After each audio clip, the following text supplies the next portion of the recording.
pas le vin de Champagne, mais on dit les vins de Champagne, parce qu'il y a multiplicité de goûts et d'arômes et de vins de Champagne.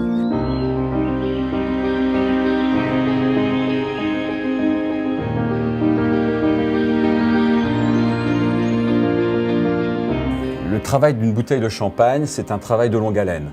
Parce que toute l'année, on a du travail d'une part dans la vigne, parce que la vigne, c'est vraiment un travail très fastidieux, très long, très méticuleux. Où effectivement, il faut s'occuper tout au long de l'année de nos différentes parcelles et différents cépages. Ce sont le chardonnay, le meunier et le pinot noir, qui nous permettent de rentrer dans l'élaboration de nos cuvées sur ces trois cépages-là, qui sont les trois cépages de Champagne.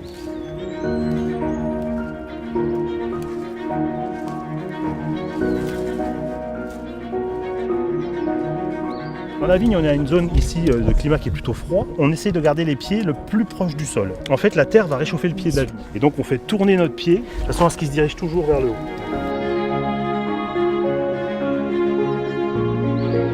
Et puis au fur et à mesure, on rogne donc à la main ou à la machine. On va le faire plusieurs fois, au moins 3 ou 4 fois, en fonction de la pousse de la vigne, sur les périodes de juin à fin août, de façon à ce que la sève elle descende bien dans le raisin. La vigne est en fleurs, ça va déterminer pour nous les dates de vendange, puisqu'on dit que les vendanges se passent 90 jours à 100 jours après la fleur. Donc on sait que dans 3 mois, nous serons en vendange.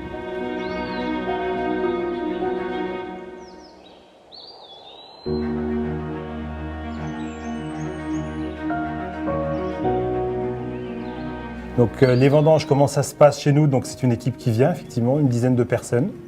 Et puis ça va durer une petite semaine sur laquelle on va changer de parcelle en parcelle, donc sur les 22 parcelles de notre exploitation. Et donc on va cueillir les 3 types de cépages, donc principalement du pinot meunier sur Moussy-Vinay, mais également du chardonnay et puis du pinot noir. D'un endroit à un autre, on va apporter des typicités différentes. C'est incroyable, mais la proximité fait que malgré tout, on va avoir des goûts très différents, des arômes extrêmement différents.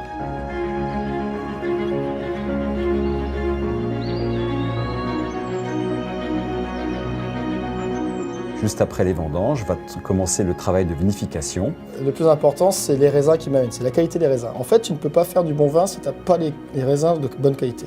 C'est pour ça que c'est très important qu'ils aillent faire leur tour dans les vignes avant les vendanges, pour sélectionner telle ou telle parcelle à faire en premier, pour justement nous amener quelque chose de mûr en fait. À partir du moment où ils livrent les raisins, on va commencer par le pressurage, auquel on va extraire donc, de la cuvée et de la taille. Il faut savoir qu'en Champagne, on extrait petit à petit en fait, le jus pour éviter toute coloration des mûs.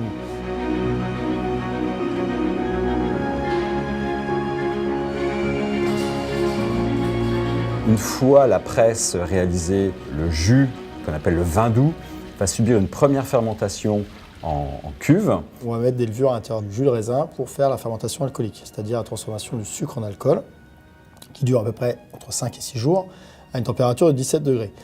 Ensuite, à partir de là, on va rajouter des bactéries à l'intérieur qui vont permettre en fait, de faire baisser l'acidité pour rendre le vin plus agréable à boire une fois qu'il sera mis en bouteille. Donc cette fermentation s'appelle la fermentation malolactique. Elle dure 1 mois et à 20 degrés.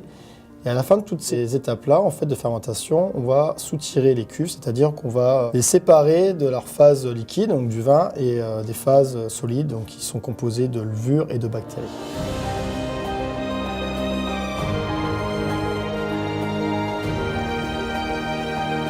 Et à partir de ce moment-là, on commence à faire les assemblages, donc avec Laurent et Jérôme.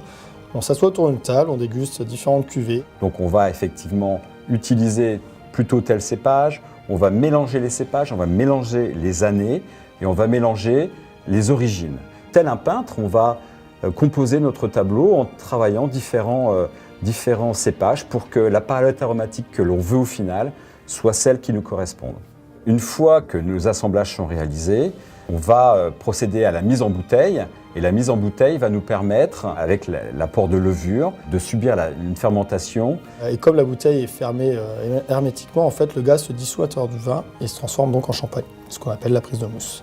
Et donc ensuite, on va le laisser pendant plusieurs années, on va l'oublier pendant 3 à 4 ans pour que tous ces arômes se développent en étant stockés de manière longue et régulière.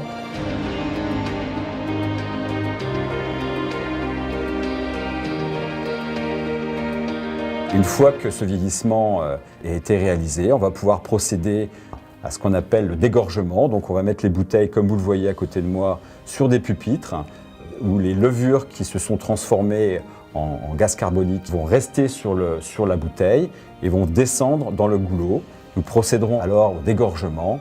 Donc enlever cette partie de levure morte, rajouter la liqueur d'expédition, le bouchon, le muselet. Puis voilà, bouteille terminée, l'orange et rhum n'ont plus qu'à habiller derrière. Mais entre la vendange et une bouteille commercialisée va s'écouler minimum 4 ans. C'est vraiment un minimum parce que de plus en plus on développe du vieillissement pour que les arômes s'affinent, pour que le champagne soit aussi un vin qui puisse évoluer dans le temps et développer des nouvelles palettes aromatiques.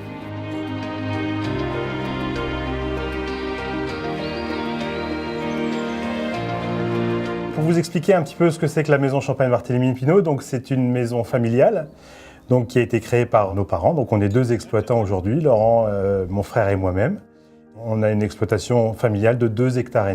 Sur environ une vingtaine de parcelles, donc assez morcelées, ce qui nous permet d'avoir différentes sources de terroirs. On aime assez des vins structurés, charpentés, avec de la matière. On est quand même sur des vins avec des palettes aromatiques un peu plus complexes. Et quand ces vins vont évoluer avec un peu plus d'âge, on va avoir des notes miellées, notamment la Grande Réserve. Donc on a une évolution qui va se faire dans le temps en développant des palettes, des arômes très différents les uns des autres. Mais on privilégie la qualité à la quantité. Comme l'a expliqué Sébastien, c'est de façon-là qu'on peut avoir des vins de qualité.